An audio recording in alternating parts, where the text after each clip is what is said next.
साथियों नमस्कार। आज सोशल मीडिया पर एक खबर बहुत तेजी से वायरल हो रही है और वो खबर है अखबार की कटिंग की, जिसमें कहा जा रहा है कि प्राथमिक शिक्षकों के अंतर जनपदीय स्थानांतरण की प्रक्रिया जिस वजह से रुकी हुई है उसके पीछे ऋषि कटियार व अन्य बनाम स्टेट ऑफ यूपी वाला मामला है। कई शिक्षक साथियों के लगातार संदेश मैसेज आ रहे हैं कि क्या वास्तव में यही वह केस है जिसकी वजह से तबादला नीति अटकी हुई थी।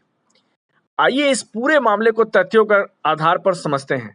बाकी अगर आपको हमारी जानकारी अच्छी लगे तो आप वीडियो को जरूर लाइक व शेयर कीजिएगा और चैनल को सब्सक्राइब कीजिएगा।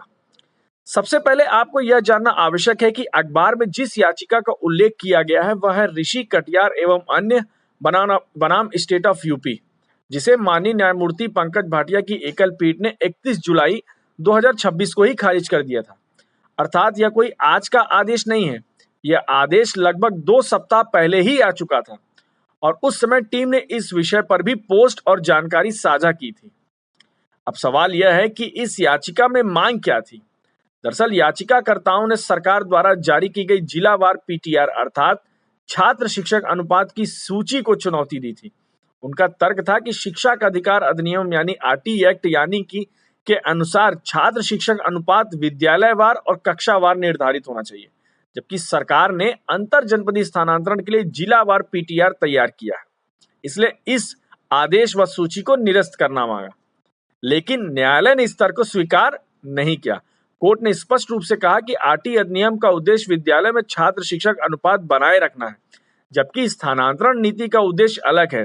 सरकार ने जिलावार पीटीआर केवल यह तय करने के लिए तैयार किया कि किन जिलों में शिक्षकों की उपलब्धता अधिक या कम है और किन परिस्थितियों में स्थानांतरण पर विचार किया जा सकता है। कोर्ट ने यह भी कहा कि अंतर जनपदीय स्थानांतरण कोई स्वाभाविक या मौलिक अधिकार नहीं है, यह पूरी तरह सरकार की नीति पर आधारित व्यवस्था है। यदि सरकार विशेष परिस्थितियों में स्थानांतरण का अवसर देती है तो उसका संचालन किस प्रकार होगा, यह नीति निर्धारण का विषय है। और सबसे महत्वपूर्ण बात यह है कि न्यायालय ने यहाँ पे यह भी स्पष्ट किया कि कोई शिक्षक किसी विशेष विद्यालय में नियुक्ति या तैनाती की मांग नहीं कर सकता।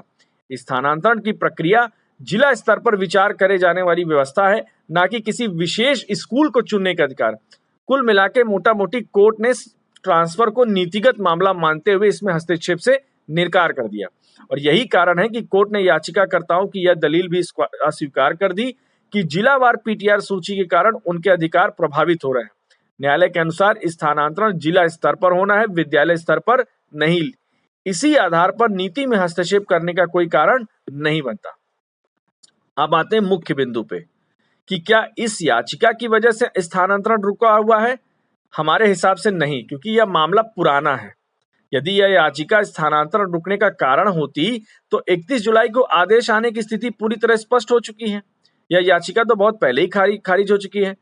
वर्तमान समय में जो विलंब दिखाई दे रहा है उसके पीछे मुख्य कारण नए प्राप्त आवेदनों की जांच, अभिलेखों का सत्यापन, दावों की स्क्रूटनी व प्रशासनिक स्तर पर जो कार्रवाई चल रही है। कम से कम अभी तक तो यही उपलब्ध दातों से यही प्रतीत होता डाटों से। एक बात और हम विशेष रूप से इस पूरे वीडियो में कहना चाहेंगे कि कुछ लोग सोशल मीडिया पर यह भी संकेत का प्रयास करें कि शायद इस प्रकार की याचिकाओं के पीछे हमारी ही टीम का या हम इसके पीछे शामिल हैं। मैं पूरी जिम्मेदारी के साथ कहता हूं कि इस याचिका से हमारा दूर दूर तक कोई लेना देना नहीं है। ना तो इस याचिका के दाखिल करने में हमारी कोई भूमिका है और ना ही इसके संचालन में।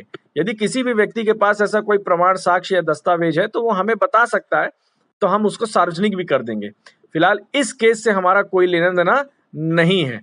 अंत में इतना ही कहेंगे कि सोशल मीडिया पर जो भी बातें चल रही उसे पूरी तरीके से सच ना माने, उसकी जांच कर ले। यह याचिका के जिसके आधार पर आज न्यूज़पेपर में ये चीजें वायरल हुई हैं वो पुरानी न्यूज़ है। हो सकता है कि न्यूज़पेपर वालों ने आज इसको वेरीफाई किया हो, उनको आज जजमेंट मिला हो और उन्होंने इसको पोस्ट कर दिया।